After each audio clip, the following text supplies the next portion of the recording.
Welcome back to my ചാനലിൽ നിന്ന് വന്നിട്ടുള്ളത് ഒരു ഭട്ടൂര ആയിട്ടാണ്. അതിനായിട്ട് ഒരു പാത്രം എടുത്ത് അതിലേക്ക് ഒരു വലിയ ടീസ്പൂൺ ഈസ്റ്റ് ഇട്ട് കൊടുക്കുന്നുണ്ട്. ഇനി അതിന് ശേഷം കുറച്ച് ചൂടുവെള്ളമാണ് ഒഴിച്ച് കൊടുക്കുന്നത്. ലൈറ്റ് ചൂടുവെള്ളമാണ് എടുത്തിട്ടുള്ളത്. ഒരു അരക്കപ്പ് ഒഴിച്ച് കൊടുത്തിട്ടുണ്ട്. എന്നിട്ടൊന്ന് നന്നായിട്ട് ഇളക്കിയിട്ട് ഇതുപോലെ ആക്കി എടുത്തിട്ടൊന്ന് മൂടി വെച്ചിട്ട് കൊടുക്കാം. ഒരു 5-6 മിനിറ്റ് നേരം മൂടി വെച്ച് കൊടുത്തിട്ടുണ്ട്.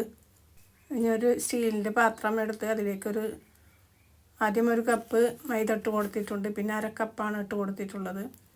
അതിന് ശേഷം പാകത്തിന് ഉപ്പിട്ട് കൊടുക്കുന്നുണ്ട്. അതൊന്ന് നന്നായിട്ട് മിക്സ് ചെയ്ത ശേഷം അതിലേക്ക് 2 വലിയ ടീസ്പൂണ് തൈരാണ് ഒഴിച്ച് കൊടുക്കുന്നത്. കട്ടിയുള്ള തൈരാണ്. എന്നിട്ട് നന്നായിട്ടൊന്ന് മിക്സ് ചെയ്യുക. എല്ലാം നന്നായി മിക്സ് ചെയ്ത ശേഷം ഈസ്റ്റ് വെള്ളത്തിലിട്ട് വെച്ചത് കുതിർന്ന് കിട്ടിയിട്ടുണ്ട്. ഇനി അതിലേക്ക് കുറേശ്ശായി ഒഴിച്ചിട്ട് മിക്സ് ചെയ്ത് കൊടുക്കാം. ടീസ്പൂണോടാണ് ആദ്യം മിക്സ് ചെയ്ത് കൊടുത്തിട്ടുള്ളത്. അതിൻ്റെ ബാക്കി ഉള്ളതും വീണ്ടും ഒഴിച്ച് കൊടുത്തിട്ട് വീണ്ടും മിക്സ് ചെയ്യണുണ്ട്. വെള്ളം കൂടണ്ടെന്ന് കരുതിയിട്ടാണ്.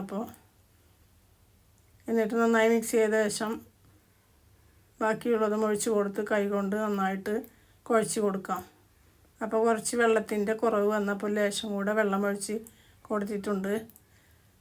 ലൈറ്റ് ചൂടിലുള്ള വെള്ളം തന്നെയാണ് ഒഴിച്ച് കൊടുത്തിട്ടുള്ളത്. നന്നായി കുഴച്ച് ഇത് ഈ പരുവത്തിലാക്കി എടുത്തിട്ടുണ്ട്. ഇനി അതൊരു വേറൊരു ചെറിയ പാത്രത്തിലേക്ക് വെച്ച് ഒന്ന് മൂടി വെച്ചിട്ട് ഒരു 2 മണിക്കൂർ നേരമാണ് വെച്ചിട്ടുള്ളത്.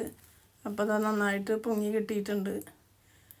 ആദ്യം കുറച്ച് നോക്കിയപ്പോൾ ഇത്തിരി പൊങ്ങിയിട്ടുള്ളൂ. പിന്നെ ഒന്നും കൂടി വെച്ച് നോക്കിയപ്പോൾ നന്നായി പൊങ്ങി കിട്ടിയിട്ടുണ്ട്.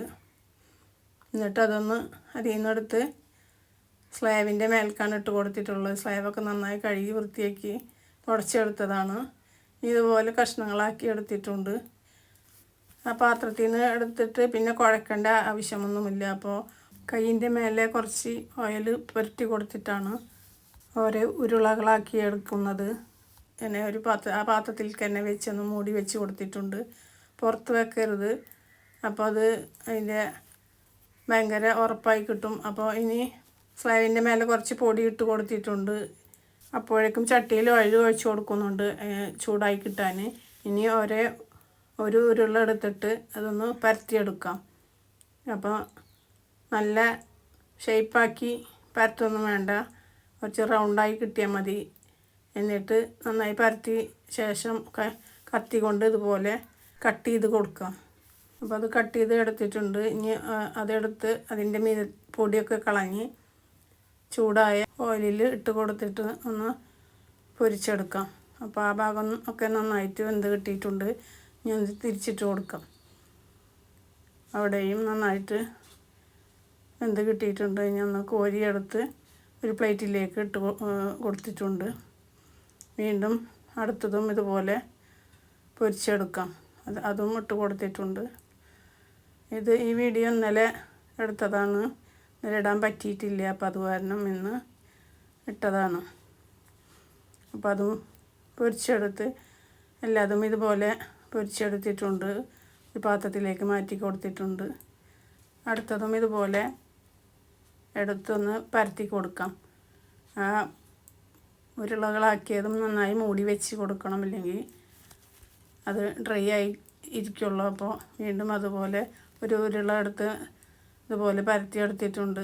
നന്നായിട്ട് പരത്തിയ ശേഷം വീണ്ടും ഇതുപോലെ കട്ട് ചെയ്തെടുക്കാം. അപ്പോൾ അതൊക്കെ നന്നായി പരത്തി കിട്ടിയിട്ടുണ്ട്. റൗണ്ട് ഷേപ്പിൽ വേണമെങ്കിൽ അങ്ങനെ പരത്തിയിട്ട് പൊരിച്ചെടുക്കാം. ഇങ്ങനെയും ചെയ്യാം. ഇനി അടുത്ത ഇതുപോലെ ചൂടായ ഓയിലിലിട്ട് പൊരിച്ചെടുക്കാം. വെളിച്ചെണ്ണയുടെ കളറ് അതിലുള്ള പൊടിയുടെ കളറാണ്, മൈദയുടെ. അതാണ് ഇങ്ങനെ കളറായി കിട്ടിയിട്ടുള്ളത്. ഞാൻ വീണ്ടും കുറച്ചും കൂടെ ഓയിൽ അതിൽ ഒഴിച്ച് കൊടുത്തിട്ടുണ്ട്. അത് വീഡിയോയിൽ കാണിച്ചിട്ടില്ല. അപ്പോൾ എല്ലാതും ഇതുപോലെ പൊരിച്ചെടുത്തിട്ടുണ്ട്. നല്ല രുചിയാണ്. അപ്പോൾ എല്ലാവരും ഇതിൽ സൗണ്ട് കൊടുക്കുമ്പോൾ നന്നായിട്ട് പുറത്തുനിന്ന് കിളികളുടെ സൗണ്ടും പുറത്തുനിന്നുള്ള സൗണ്ടൊക്കെ കേൾക്കാണ്ട്. സബ്സ്ക്രൈബ് 1000 ആയിട്ടുണ്ട്. അപ്പോൾ എല്ലാവരുടെയും സപ്പോർട്ട് വേണം. ഇനിയും ഒരുപാട് സന്തോഷമുണ്ട്. അപ്പോൾ എല്ലാവരും ഇതുപോലെ ഉണ്ടാക്കി നോക്കുക. വീഡിയോ ഇഷ്ടപ്പെട്ടാൽ ലൈക്ക് ചെയ്യാനും ഷെയർ ചെയ്യാനും സബ്സ്ക്രൈബ് ചെയ്യാനും കമൻറ്റ് ചെയ്യാനും മറക്കരുത്. മറ്റൊരു വീഡിയോയുമായിട്ട് വരാം.